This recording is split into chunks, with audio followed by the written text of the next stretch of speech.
Before Netflix, before YouTube, there was this channel where every kid waited for.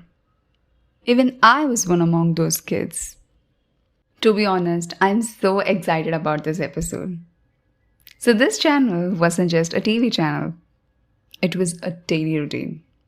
I think this will be related to the ones who were born between 1999 to 2010 because this channel was our entire childhood.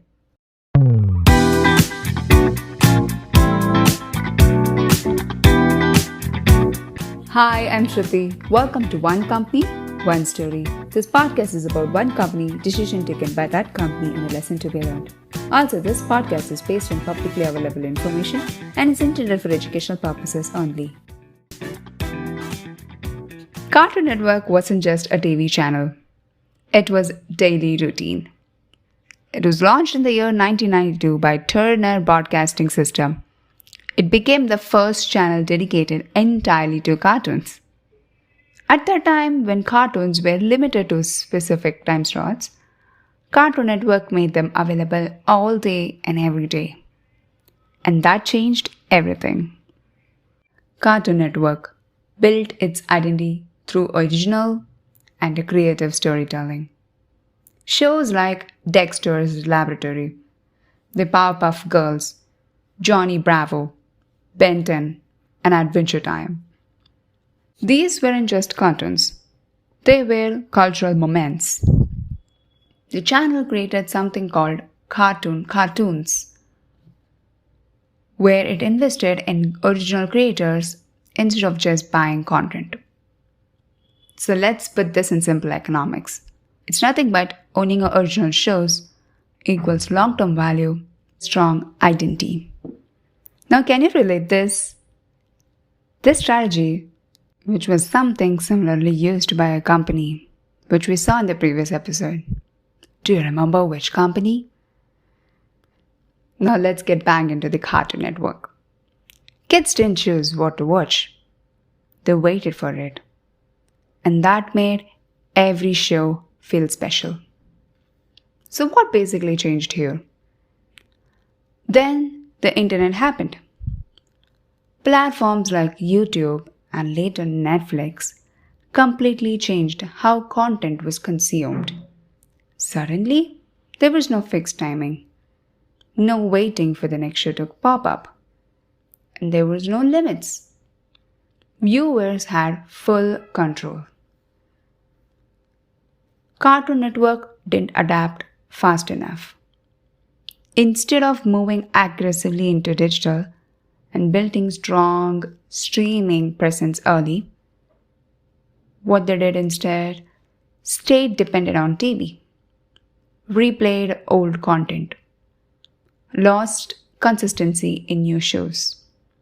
At the same time, the attention span also changed.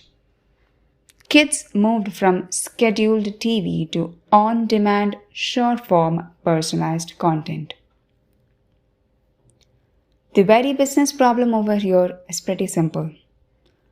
Cartoon Network relied heavily on nostalgia, old hits, and existing audience. But they didn't invest enough in new formats, platform evolution, and changing viewer behavior. In layman terms, customer habits changed, but the business model didn't. They were still relying on the old methods. Also, the competition got smarter. The competitors invested in streaming, focused on personalization, and built stronger digital ecosystems. Cartoon Network had a brand, legacy, and content, but they lacked at speed, adaptation, and direction. So the real shift is, earlier, they had a content, had a channel, and the audience. But now, it's audience, the platform chosen by the audience, and the content chosen by them. So the Cartoon Network stayed in the old system. This is why they always say that change is consistent. and we have to adapt to the change. We can't always be in the nostalgia terms, even though if we have a brand, legacy, and content. In today's world, platform is as important as content. The one lesson to be learned in the Cartoon Network is nostalgia creates loyalty, but only evolution creates survival. Cartoon Network built memories, but didn't build the future.